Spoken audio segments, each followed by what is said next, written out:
Hi, I'm Kevin Hill, and today we're going to do another fun painting. So let's get started. We'll start off today with a 1-inch brush and a little bit of blue. And let's come right up here to the top and just begin working on a nice little sky. Now, as you can see today, I have a little sketch down here. Just a little basic sketch of a building I think I want to include today. Just helps to keep me on track, and maybe we'll kind of avoid that area. We won't put any paint in there. Now with the filbert brush, a little bit of black and red, we can just rub in a couple of nice little clouds here. You know, maybe these clouds kind of come up like this, and I don't know. They're pretty loose and free, so you just drop them in any which way. Doesn't really make too much difference as long as they're not repetitive. We don't need any repetitive shapes up here today. You can just make it a little bit darker there. See that in the center. Nice. Then when you have the cloud shape in, you can simply blend it right into the background. Now, using the filbert brush, we can begin to drop on some nice little highlights up here. You see, I'm just kind of trying to shape the clouds as I go along. Add on these nice little bright areas to them. You can add in different colors. It doesn't have to be just pure white. You can throw a little bit of yellow and red in. There, very loose and free. And then you come back and blend it in and make it look nice. There. Back to a clean brush and you just work it in. Let it melt into the clouds. With a nice light blue on the filbert brush, we can just add in a couple of very distant mountains back here. Just kind of drop the shape in and fill it in. See, this color is so light, they just go way back. Now we can also drop in a couple of little kind of rolling hills back here. Do them the same way with the filbert brush, and then just fill them in.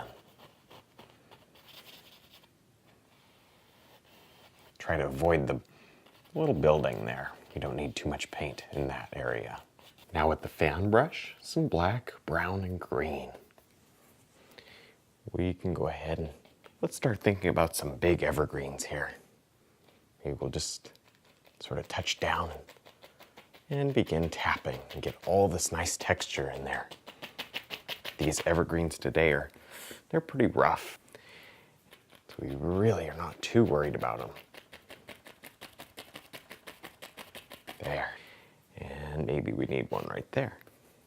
Maybe make this one a little taller. You can make them whatever size you want. I just suggest no symmetrical patterns. That's the only thing we don't want. Now with a little bit of white and black on the filbert brush, let's go ahead and just begin blocking in this little, let's make it a cabin today. A little tiny cabin back here. Just rub in this color. Make it very nice, kind of even coating. Now with the filbert brush, we'll just drop in a few nice little boards on here. See, I'm just running it right along. It creates a lot of nice little details and things. So that just drag it right down. This is a perfect brush for this particular technique here. Because you can do some skinny ones, you can do some wider ones. Now I've changed the color to a little bit more yellow and a touch of red in it even. Kind of gives us a nice little variety, a little change in color here. Just brush this right back. Create the nice shape of the roof. And then maybe over here. Now that we're done painting in our little house, we can just scrub in some land area here. Maybe we want a little path or some dirt right here. And maybe we'll have some of this dirt come around like that. I find these little sketches here very, very helpful. They help me know where to put the paint. We'll leave this area open. And they help you know exactly where we're going.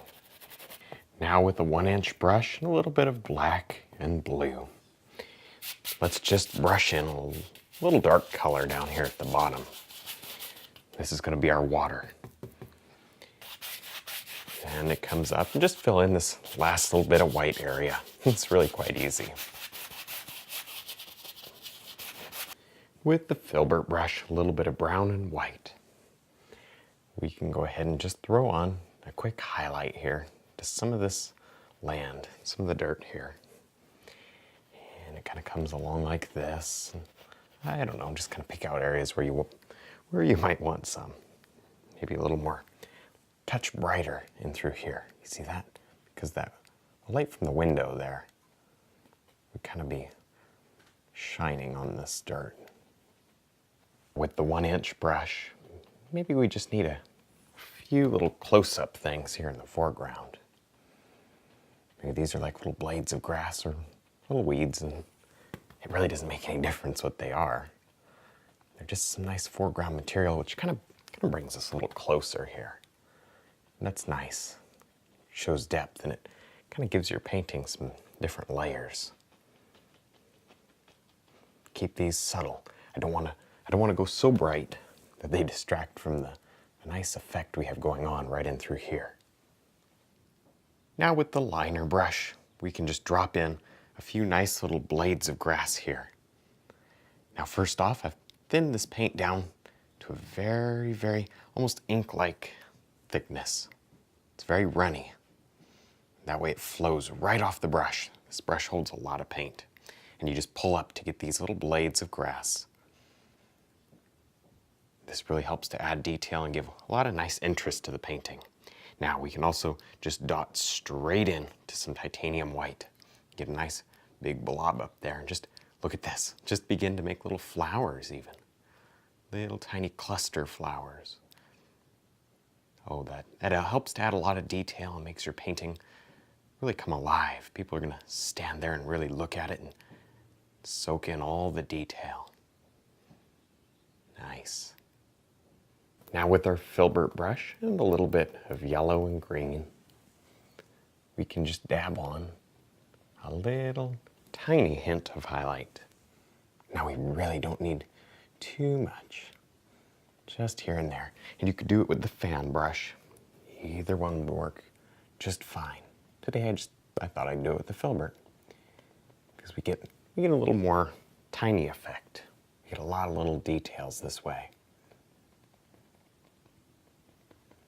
With some blue and white on the filbert brush, we can just scrub in the tiniest little bit of highlight here.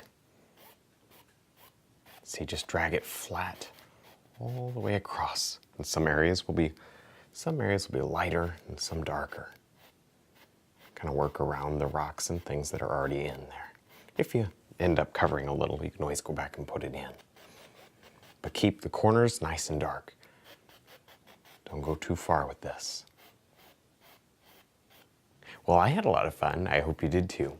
Don't forget to check out my website, my DVDs, and also my brushes. And thanks for watching.